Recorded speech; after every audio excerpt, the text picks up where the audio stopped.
मुंबईत शिवसेना आणि भाजपमध्ये जोरदार रस्सीखेच. शिवसेनेला 50 ते 60 जागांचा पहिला प्रस्ताव. शिंदे 125 जागांसाठी आग्रही असल्याची माहिती.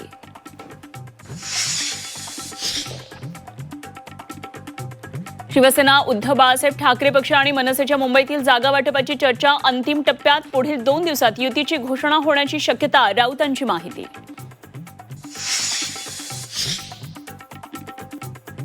मुंबईत नवाब मलिकांकडे नेतृत्व असेल तर महायुती अशक्य. भाजप आणि शिवसेनेची भूमिका. तर अजित पवारांना बाजूला ठेवत भाजप आणि शिवसेनेची पहिली बैठक पार.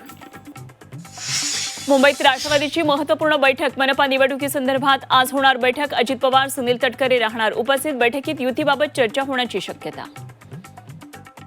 राज ठाकरेंनी मनसेच्या नेत्यांची शिवतीर्थावर बोलावली बैठक. शिवसेना युबीटी सोबत युती संदर्भातल्या बैठकीत होणार चर्चा.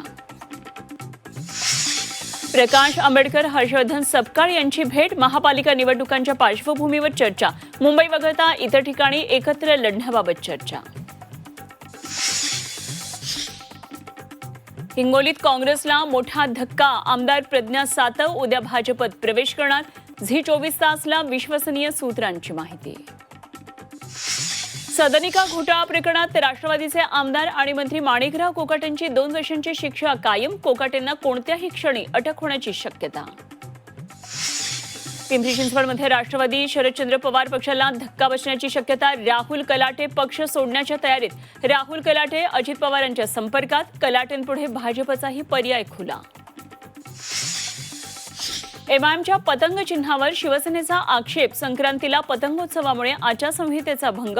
पतंग चिन्हाबाबत संजय शिरसाटांचा दावा. उद्या घड्याळही काढून ठेवाल का? इम्तियाज जलील यांचा सवाल. सरपंच संतोष देशमुख हत्या प्रकरणात वाल्मिक कराडच्या जामीन अर्जावर आज पुन्हा सुनावणी. कराडला जामीन देऊ नका. सरपंच देशमुख कुटुंबियांची काल कोर्टात मागणी.